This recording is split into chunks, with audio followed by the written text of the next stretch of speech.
Hello everyone and welcome to another video with me, B Squared. I'm here today because I want to show you guys how to get onto the nether roof and break bedrock so that you can get back down. Since 1.16 is getting closer and closer, I know a lot of people who are still playing on the latest release are just kind of building their portals on the roof right now because we're not going to focus a lot in the nether since a lot of people are just going to be resetting the nether.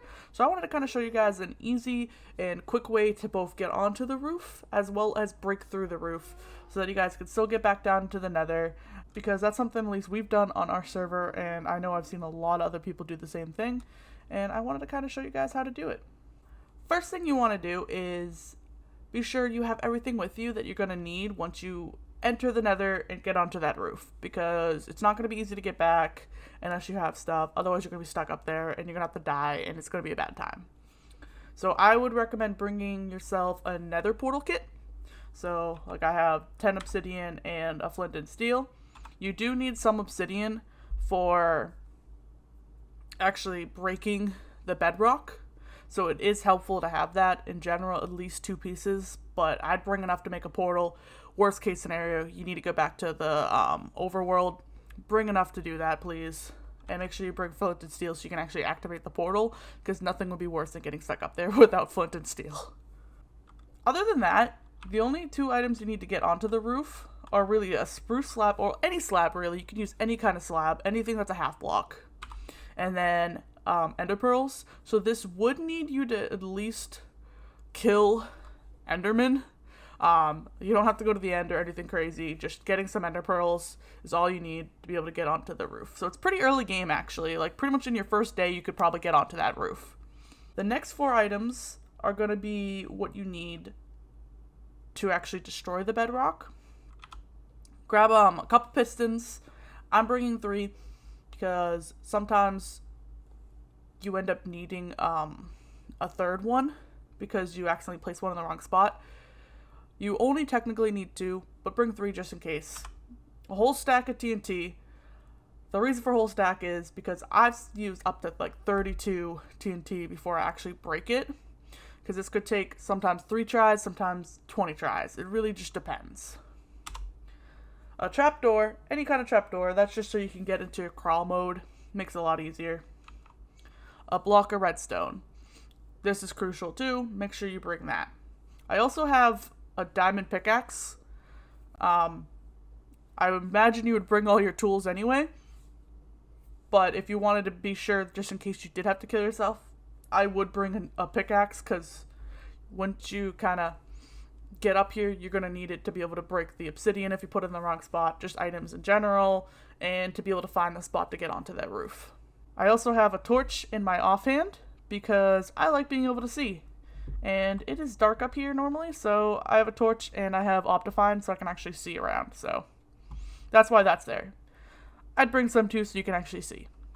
Once you go through your portal, you're going to want to pillar/dig upwards till you hit your first piece of bedrock.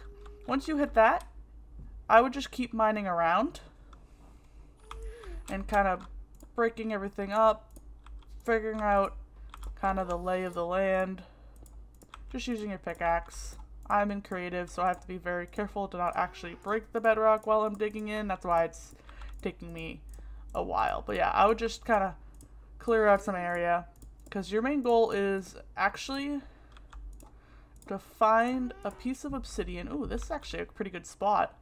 Let's see. So you would hit F3, and then there's looking at block, kind of towards the bottom, 3rd one up, and that says 125, so that is not actually high enough. We need a block that's at 127 for your Y. So that's why you're gonna have to kind of dig around. I mean, look at that. That's 126. The 127 means that it is actually only 1 block thick to get onto the nether roof, because you are not going to be able to break more than that. Because if I try to... Oop, there it is. There's one. 127, and look at that. 127. So we have 2 blocks actually right next to each other, which does make our life a lot easier. So I would definitely take down this block right here because there's no bedrock below you. So you'll be able to make a straight shot down. So whatever the coordinates is for this block, which would be the -45 and -3, I would just jot that down. Or you would jot that down for yourself. Since you've been digging around, you're going to have plenty of netherrack. So I would just build up with your netherrack so that you're level with this and there's no open space going down right there. Put your slab right there. And then when we actually throw our ender pearl at this, our head's going to kind of be poking out up there because we're going to be standing on this slab. So that's actually going to allow us to just jump onto the nether roof. Like this. So now we're poking up, and if you just jump straight up, you are on the nether roof. Just like that. We're here. This is honestly the easiest way I've found for people getting onto the nether roof. This isn't necessarily my idea. I've seen many other videos showcasing it. I'm not sure who was the first person to discover it, but this is definitely a very convenient way to get onto the nether roof for people like me who don't want anything super complicated and just simple. Alright, now that we're on the nether roof, we're going to open up our menu again. And we're going to use the coordinates that we wrote down, which was -45, -3. So right here, this is actually where we're going to place our piston. Because that's, below this piston is actually the block we're going to be trying to break. You're going to actually take a piece of obsidian and put it to the left side of it. A redstone block right here. Now your piston's powered. Place netherrack right there, and then another piece of obsidian above that. Then you can break your netherrack. Your spruce door, place it so that it is actually on this block. So when you pull it, it actually goes upwards. That makes it so you can actually see enough when you're in crawl mode that you can actually place the TNT right there and try to be placing your pistons right here. So this is the whole contraption. So I will say that this isn't the most reliable setup.